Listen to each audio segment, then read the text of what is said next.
My dream at the time was football.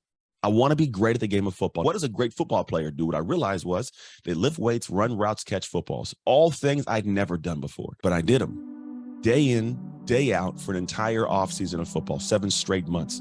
So if you fast forward these 7 months, I've every single day caught a football 500 times a day. I've every single day got into the weight room. I've every single day gone out and ran routes. And in all these areas, people kept making fun of me. Trucks, man, you suck, man. You got butterfingers. What are you doing? 7 months later, I walk onto this football field, having the year before been a horrible player. And I had this mentality, a very interesting sense of self and identity. And what the identity was when that football's in the air, it's my football.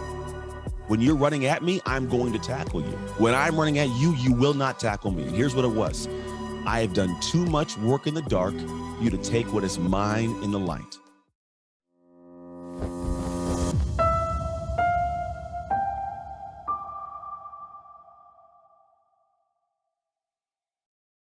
All right, welcome everybody. I'm super excited because I've got a very special guest and just someone I've got to know really well over the years who's just done so many amazing things. And you've seen him, he's played in the NFL, he's been on American Ninja Warrior, but he's also just an amazing businessman. And most of all, just a really good person. You can't help but love this guy. So I want to welcome a friend of mine, Anthony Trucks. So my thing today is I want to do a couple things. One, I want to make sure I clarify this concept of dark work, and we're going to lean into it. I'm a big story guy, so I'm gonna have some fun sharing some cool stories. But I'm also going to have you have something to take away, right? The big thing is if I give you a nugget you can take away, I've done my job. So I'm not just going to be here hanging out with no actual purpose of giving you something. So be prepared to take notes and have something to take away. I want to take you guys to a moment in my past, right? We all have a moment like this in the past, but I want to take you there. So it was me. I was about 14 years old, 14, 15 years old. I'd had this 2-year window of being horrible at the game of football. Now, Mike had alluded to, I played in the NFL, and the NFL was an amazing experience for me. But I didn't get there on accident, and it didn't get there easily. Just like you, there's something you're doing now that you didn't get to by accident, you didn't get to easily. And there's a tie to it that I'm going to hopefully tie a golden thread to. We're going to tug that a little bit today. But for me, I remember at 15 years old, I'd done 2 years of playing the game of football, and I was horrible at it. Like you've tried something in the past, same as I have, where you try it and you're doing it. However, as you're doing it, you notice you're not that great at it.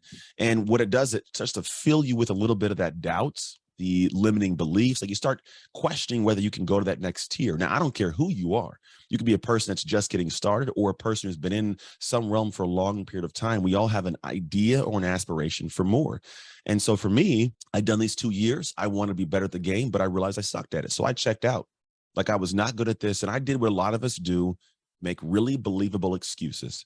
Hey, the reason this took place was because, I couldn't find this one thing I was looking for, even though it was around the corner, or I didn't know who to call. So I just didn't call anybody. Next thing I know, I'm, not having the solution to this problem, or random things that we throw out there, but we make really good excuses. Like at one point I've heard people say, well, I didn't go running because I couldn't find my shoes. You just didn't look hard enough. You could have ran in whatever shoes you had. You just didn't find the running shoes. And so we make these excuses. And I made this excuse that because of my situation, having been a foster kid, like I'm not supposed to do very much. So I checked out. And one day I was sitting in a situation where I was in a high school classroom. And if you know high school, like it's that area where some kids that are dialed in, some kids are checked out. I was a checked out kid, 2 years of football. My mom has got some things going on. I'm checked out. And these two girls say something that wakes me up. One girl says to the other girl, the reason I'm so bad is because I'm in foster care. And having been in foster care and that being my excuse, it poked me a little bit. Like it had that little unsettling feeling of like that can't be an excuse, man. Like that can't be the reason. Like you're going to fast forward your life. If you fast forward your life, you'll notice there are things you look back on and go, man, that was a dumb reason to be here right now. And I didn't want to be the guy that, 30 years old, looking back at 15-year-old Ant and going, the reason you're like this is because of foster care, something you had no control over. Something that was not even, something that you even knew much about. Like, that's the reason you're here right now. And that thought settled in me. I said, I don't want to be that guy saying that. And so what I did is I went on this tear. And when I said tear, I went on a tear to be great, the best I could actually be at this thing. And I did something that was very accidental that I've realized now should be purposeful for every human being. And what I did is I went on this pathway of doing all the things that didn't feel like it was me to do them, but doing them in the direction of a dream. And my dream at the time was football.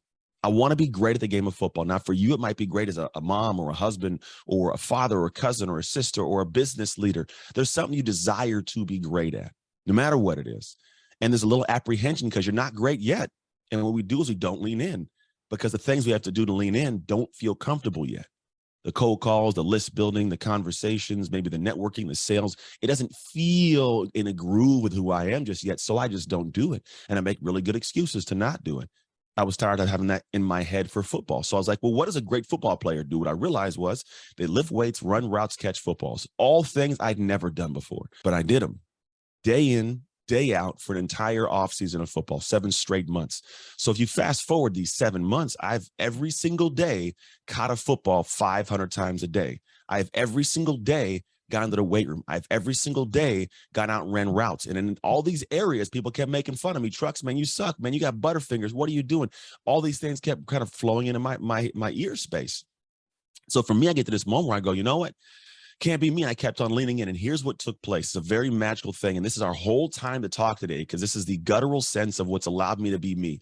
7 months later, I walk onto this football field, having the year before been a horrible player. And I had this mentality, a very interesting sense of self and identity. And what the identity was when that football's in the air, it's my football. When you're running at me, I'm going to tackle you. When I'm running at you, you will not tackle me. And here's what it was. I have done too much work in the dark for you to take what is mine in the light. It was a very, very deep sense of ownership. I'd already paid for this. This is my success. I'm just collecting on what I've already given time and energy into. And if you don't have this mentality of this is mine and I'm going to shine with this, we don't shine. Because there's going to be moments, even if you've done some work, when you show up in the light, that if you haven't done the dark work, you can't shine the brightest. The stuff that is unsexy, unseen, unsupported by a lot of your friends and family, the stuff that just doesn't feel like you. If you don't lean in and do it, you won't fight for what the result is when it comes time to fight for it. So for me, I realized that the more I leaned in, the more I became this guy, this sense of self. And at this point in my life, way past all that, I've got to a moment in time where like I now get to come and share time with you guys. After soon I'm done with this, I'm gonna be speaking to thousands of people on an app called Growth Day with a guy named Brendan Burchard. I've been on stages all over the world speaking to thousands of people at a time. I consult for Amazon and PayPal and T-Mobile, like all these unique things that come from this guy that was a foster kid that no one cared about. And what I've come to find in my life is if you want to shine in any way, you must do the dark work. Period. Every single successful person we know has done dark work. You think about the Kobe Bryants of the world. Kobe Bryant has amazing stories. If you watch The Muse, it's a beautiful like recollection of all the different stories. Even like Michael Jordan's when he does The Last Dance, like you start to hear the between the moment stuff. Like it talks about Kobe had this one moment in time where he stepped away, and because he had gone to the playoffs his rookie year, didn't do great, missed a shot, came home. That night that he got home, he went to a nearby basketball court and just shot the ball all day. It turned into this way that he would drive, he would work, he would build himself, became the anchor of who he is for the Mamba mentality. Fast forward a year, he makes that shot in the playoffs. Is it an accident? No. Kobe did the dark work. There's one, and I love basketball because there's so many prominent stories of this, but there's like this stuff where like even Jerry Rice, if you know Jerry Rice, old school long-term receiver, he talked about in a recent thing I watched where he says that when he was a kid, he used to sit in the actual dark and toss a ball back and forth in his hand so he would know where the ball was at by sheer sense. Didn't need to see it to be able to catch. He knew where it might be in space. This is dark work that allowed him to shine in the light. So for all of us, we got to do this because the dark work you do in private that's fueled by ambition is what allows you to be successful. Because for all of us, like I think that should be the definition we lean on. Actually, I'm gonna say it is dark work is the very, very hard work done in private, fueled by some sense of ambition or desire to get something that allows you to develop a skill and the brazenness to deploy those skills to shine in the light. So I'm gonna have you ask that question yourself: is where do you personally want to shine? It's not for me to decide, it's for nobody else to decide, but there's some spot that I guarantee if we were to step back and sit in a quiet moment over a cup of tea or a cup of coffee, you'd tell me where you want to shine. And if you don't own up to that part of it, we can't even look at shining, because if you don't know what your shine is, you won't even do the work necessary to get there. So it's about going back and saying, what is that thing? What's the thing that lights you up a little bit? Not somebody else, what lights you up a little bit? And then from there, we could go to the next stage of like, well, how do we get to that? How do we get to be that champion mode? And so let's lean in. I was a guy that if I go back to my childhood days, I was given away 3 years old in the foster care system. And it's a tough system. If you look at any prison in America, 75% of the inmates are former foster kids like me. Half our homeless population are from foster care. less than 1% of us foster kids ever graduate from college. So I was given away, and it was tough. I bounced around from situation to situation that was very detrimental. And then at one point, I was actually able to land in a family, which is my current family, very poor, all white family that gave me a sense of hope. And I felt great, like life was good. Then from that point, I was there for a lot of years, 8 years, and I finally had a chance to play football, which I talked about briefly. So I played football, got to the point of, being decent in football and being really good eventually in football, and got to the aspirations of wanting to have, a college career in football. And so I kept fighting in the net. Eventually, I get this opportunity to go get a scholarship. So I go and play football at the University of Oregon. And I bring my high school sweetheart up there. We're engaged. She's doing school as well. And within the first year, I'm in a situation where I have now gone through a year of football. I'm going to the next year. I find my biological dad. I have my own son. So I meet my dad to become a dad in the same year. And I'm navigating this whole world of like, how do I become great at the game of football? And I eventually get a starting opportunity. I meet my dad in real life the very first time I start in football. Life's good. I move forwards. I get a chance I married my high school sweetheart. Like, life is good. We got a kid and a family. I get to the NFL.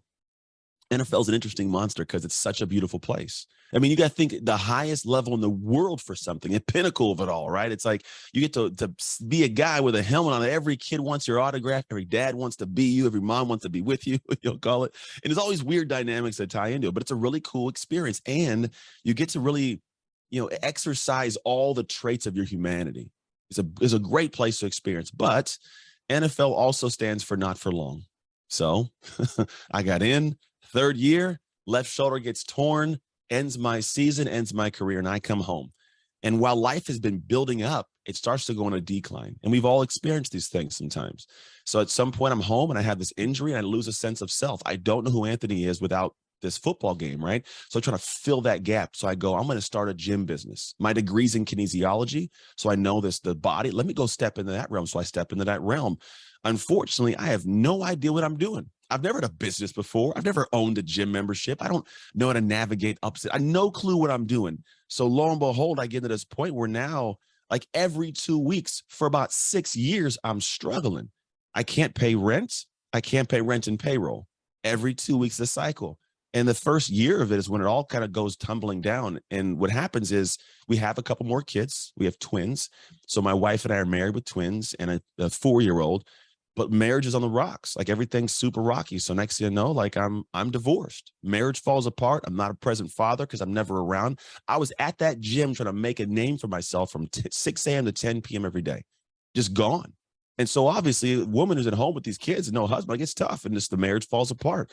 At one point, because the marriage fell apart, I internally fell apart. I got this gaping hole of, I got no marriage. My business sucks. I'm not a present father. I'm not playing football. I'm getting out of shape. It all is a whirlwind. And I find myself sitting in a 500 square foot studio apartment with my twin sitting next to my twin bed on an air mattress, all my kids. And it was a really dark bottom. And this is after the NFL. Most people assume like NFL peak. No, I wasn't that great. And I get to a point where I'm like, you know what? I don't want to live this life anymore. And I drive off one night and I text my friends and family, please tell my kids who their father was. Like, it was dark. Thankfully, the things didn't unfold the way that they could have unfolded, we'll call it. And I was able to get back to a safe place. And it really got to this level where I went into a fog. And sometimes we sit in these fogs. Here's what the fog is. You get up every day and you survive. You're not thriving. You're not happy. You get up every day and you survive. And it's a really unhappy place to be inside. And we pacify and distract ourselves with things, with, alcohol and drugs and women and parties and traveling. We find ways to subsidize the pain with these short-term pleasures. So I did that, man. I was bouncing around, and it was this thing where I did not enjoy my life. And what happened was I got to a moment where, after 3 years of running around and doing crazy, that I was sitting in a hospital room with my mom and my dad and my grandma. And my mom was at the back end of a 17-year battle with multiple sclerosis. And I watched my mom inhale and exhale her final breaths on this planet. And in those moments, I had some really sad realizations and ownerships. One was, my mom was the reason I wasn't a statistic. My mom's the reason that, for me, I hadn't been in jail, and I wasn't a guy that was, in some reason homeless, or I hadn't graduated college, because I had. I was like, man, this woman who her body has robbed her of the ability to do some great things. I'm over here doing nothing with what I have. All of us, the potential we have, my potential was not being maximized.